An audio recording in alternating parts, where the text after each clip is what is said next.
Episode 8 के starting में वो सभी एक गैरेज में बैठे हुए थे और उनके साथ तो लिली और फेरी भी थी। वल्कन देवी उन लिली और फेरी से पूछती है, आखिरकार तुम जंगल में क्यों नहीं गए और हमारे साथ क्यों आ रहे हो। लिली और फेरी बताने लगते हैं, हमें टामा के साथ रहना है और इसके साथ साथ हमें इंसान भी काफी ज्यादा पसंद है, उनके साथ रहना और उनके बारे में काफी कुछ जानना। इस कारण से हम भी तुम्हारे साथ जा रहे हैं और उसके साथ साथ हमें स्टेला को थैंक यू भी कहना था क्योंकि स्टेला ने हमारी जान बचाई है। फिर वो सभी खिड़की से बाहर देखने लगते हैं और वहाँ पर उन लोगों को काफी बड़ा समुद्र दिखता है और वो जो व्यू था वो उन सभी को काफी ज्यादा पसंद आ रहा था। इसी तरह वो सभी मजाक मस्ती करते हुए अब वो अपने शहर में पहुंच जाते हैं। वो लोग सीधा गिल में आते हैं और गिल में जो आना थी वो तो उन सभी को वेलकम करती है और वो तो थोड़ा सा इमोशनल होकर उन दोनों को कुछ ज्यादा ही जोर से हक कर देती है। यहाँ तक कि गिल में बाकी जितने भी मेंबर्स थे वो भी सभी चीयर करने लगते हैं क्योंकि इन तीनों ने मिलकर एक बहुत ही बड़े खतरनाक मॉन्स्टर को बहुत ही आसानी से हरा दिया था, जिस वजह से ये जो खबर था ये आग की तरह चारों तरफ फैल गया था। और फिर आना आर्या को ये भी बताती है कि तुम्हारा प्रमोशन हो चुका है, तुम अब एक ए रैंक की एडवेंचरर बन चुकी हो। और वो जो स्टेला थी वो तो सीधा बी रैंक में प्रमोट हो जाती है। आर्या तो काफी ज्यादा खुश हो रही थी। फिर वो वल्कन के बारे में भी पूछती है। आना कहती है वल्कन काफी ज्यादा बढ़िया कर रही है लेकिन उसका रैंक नहीं बढ़ा, वो बी रैंक की थी और बी रैंक की ही है। और आना और वो सब इतना ज्यादा खुश होते हैं कि तो वो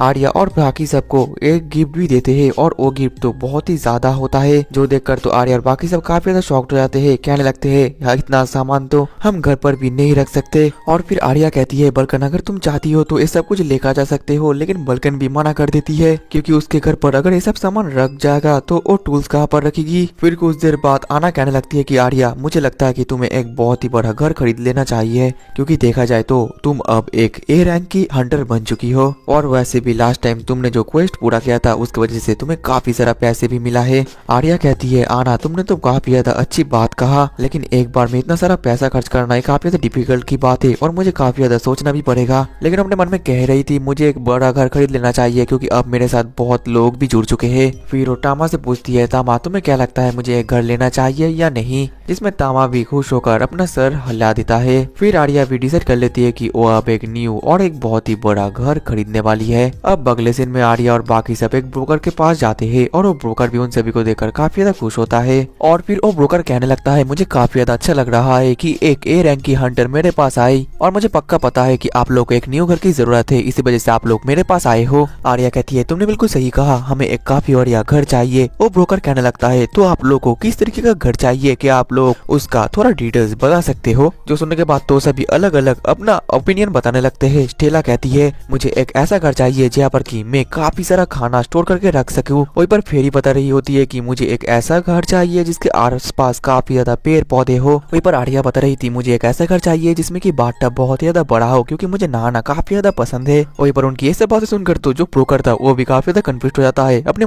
मन में कहने लगता है कि अब मैं करूँ तो करूँ क्या। फिर वो कहता है ठीक है मैं आप लोगों के लिए आपके मुताबिक एक बहुत ही बढ़िया घर ढूंढ दूंगा। और फिर वो उस घर को ढूंढता भी है और उसका प्राइस भी ज्यादा नहीं होता। और फिर जो ब्रोकर था वो तो उन सभी को वो घर भी दिखाने लगता है और उस घर का स्पेस काफी ज्यादा बड़ा था और वो घर भी बड़ा था, देखने में काफी ज्यादा आलीशान भी लग रहा था। और फिर ब्रोकर उस हाउस का बाथटब दिखाता है जो कि एकदम मेन बात है और वो बाथटब भी काफी ज्यादा खूबसूरत और काफी ज्यादा बड़ा था। वही पर आर्या सब कुछ देखकर खुश होती है, कहने लगती है कि सच में ये घर काफी ज्यादा बड़ा है। वही पर फिर आर्या डिसाइड कर लेती है कि वो इसी घर को खरीदने वाली थी क्योंकि एक घर काफी ज्यादा अच्छा था और बाकी लोगों को भी पसंद आया था। जो सुनने के बाद वो ब्रोकर भी काफी ज्यादा खुश हो जाता है। इसके बाद फाइनली वो लोग उस घर में शिफ्ट भी हो जाते हैं और फिर वो सभी तो एक साथ एक जगह पर बैठकर बातचीत कर रहे थे। वही पर जो स्टेला थी वो तो तामा के साथ खेल रही थी, मतलब कि एक तरीके से मजा ले रही थी। और तामा कह रहा था स्टेला ने घर शिफ्ट करने में काफी ज्यादा मदद किया है, उसने सबसे ज्यादा सामान उठाया था, इस वजह से आर्या ने भी उसको परमिशन दे दिया है कि वो अब मेरे साथ खेल सकती है। इसके बाद वहाँ पर बलकन्ना काफी ज्यादा खाना लेकर आती है जो देखकर वो लड़कियां काफी ज्यादा खुश जाती है। और इसके अगले पल ही वो सभी एक साथ मिलकर काफी ज्यादा खाना खाने लगते हैं और एंजॉय करते हैं। कुछ टाइम बाद रात भी हो जाता है और सभी लोग सो जाते हैं, लेकिन जो तामा था उसको तो बिल्कुल भी नींद नहीं आती और वो उठ जाता है। फिर वो अपने मन में कहने लगता है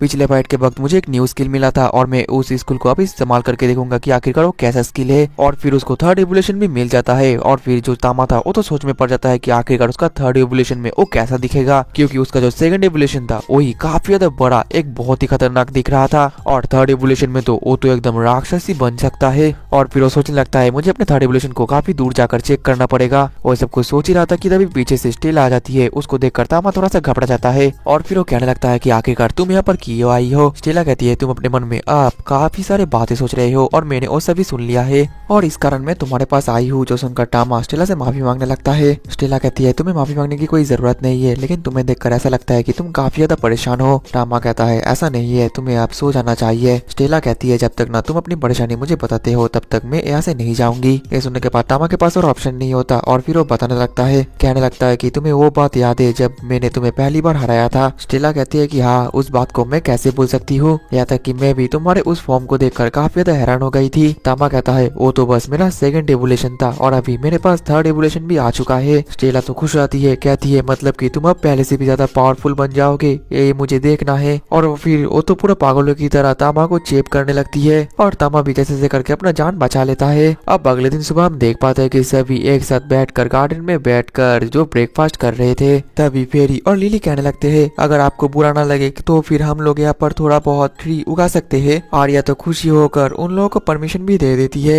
जिसके बाद लिली और फेरी अपने मैजिक पावर को यूज करके पेड़ को ग्रो करने लगता है, जिस वजह से एक ही सेकंड में वो पेड़ काफी ज्यादा बड़ा हो जाता है। ये देखने के बाद तो सभी काफी ज्यादा हैरान हो जाते हैं। वहीं पर वल्कन पूछती है आखिरकार तुम्हें क्या कोशिश करने की कर रहे हो। फेरी और लिली कहती है आखिरकार तुम कहना क्या चाहते हो। वल्कन शॉक्टोवर कहती है तुम दोनों ने मिलकर जो पेड़ को उगाया है ये काफी ज्यादा एक स्पेशल ट्री है, क्योंकि ये अपने नीचे टूल्स को उगा सकता है। अपने जड़ के नीचे ये ऐसा मटेरियल उगाते हैं जिसके मदद से वेपन बनाना काफी ज्यादा आसान होता है और इस तरीके के पेड़ के आसपास काफी ज्यादा खतरा भी होता है। इस वजह से तुम दोनों को इसके आसपास थोड़ा बहुत नॉर्मल पेड़ भी उगा देना चाहिए ताकि किसी को भी इस पेड़ के बारे में पता ना चले। और ये सुनते ही वो दोनों तो उस पेड़ के आसपास काफी सारे नॉर्मल पेड़ भी उगा देते हैं। अब अगले दिन में वो सभी घर पर बैठे हुए थे और जो आर्या थी वो लिली और फेरी को कह रहे थे तुम दोनों अपना थोड़ा सा ध्यान रखना, अगर लोगों को पता चल गया कि तुम दोनों मैजिक की मदद से पेड़ को इतनी जल्दी ग्रो कर सकते हो तो फिर शायद वो लोग अपने प्रॉफिट की वजह से तुम लोगों को किडनैप भी कर सकते हैं। ये सुनने के बाद तो वो दोनों काफी ज्यादा डरना शुरू कर देते हैं।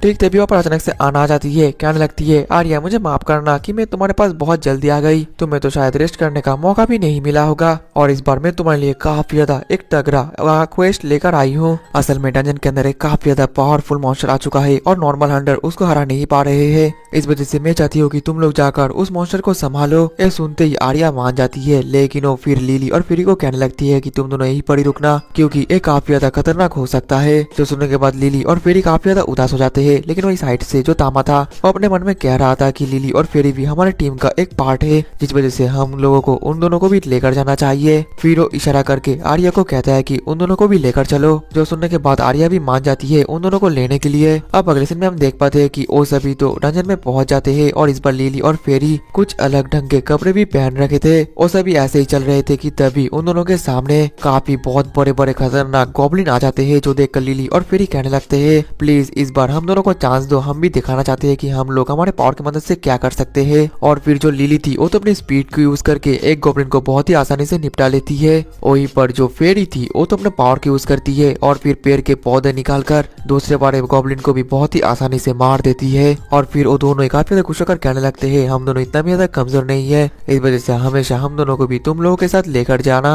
इसके बाद उसे भी आकर मारने लगते हैं और फिर बहुत चलने के बाद वो लोग फाइनली वही बड़े वाले खतरनाक मॉन्स्टर के पास भी पहुंच जाता है, जो कि काफी ज्यादा बड़ा और मस्कुलर होता है। उसको देख कर आर्या कहने लगती है कि तुमसे भी पीछे रहो क्योंकि मैं उस मॉन्स्टर से थोड़ा सा फाइट करना चाहती हूँ। असल में वो चेक करना चाहती है कि आखिरकार ए रैंक होने के बाद वो कितना ज्यादा स्ट्रॉन्ग हुई है। फिर आर्या अपने एक्सेलरेशन पावर की यूज करके उस मॉन्स्टर की तरफ चारों तरफ से अटैक करने लगती है, लेकिन उसकी एक भी अटैक से उस मॉन्स्टर को थोड़ा सा भी खर्च भी नहीं आता। जिसके बाद वो अपना डिवाइन पावर ब्लेड को यूज करती है और अपने ब्लेड की मदद से उस मॉन्स्टर से फाइट करने के बाद उसको कट लगाकर आसानी से मार भी देती है। ये देखने के बाद तो सभी काफी ज्यादा खुश रहते हैं। वहीं पर आर्या कहने लगती है हमारा टीम वर्क तो दिन ब दिन काफी ज्यादा बेहतर होते जा रहा है और वो सभी तो ऐसे ही काफी ज्यादा खुश हो रहे थे। अब अगले दिन में थक हार कर वो सभी घर पर आते हैं और अपने न्यू बाथ में सभी एक साथ मिलकर फिर से नहाना शुरू कर देते हैं और बाथटब में सभी काफी ज्यादा मजा करने के बाद वो लोग ड्राई होने लगते हैं, काफी ज्यादा बातें करते हैं और काफी ज्यादा खुश होते हैं। वहीं पर आर्या दूर से देखकर बहुत ही ज्यादा अच्छा महसूस कर रही थी और कह रही थी हमारा फैमिली धीरे धीरे बड़ा होता जा रहा है। दूसरी तरफ हम इंपीरियल कैपिटल सिटी को देख पाते हैं, जहाँ पर राजा के पास कुछ सेना बहुत ही ज्यादा डर के हुए भाग कर आते हैं।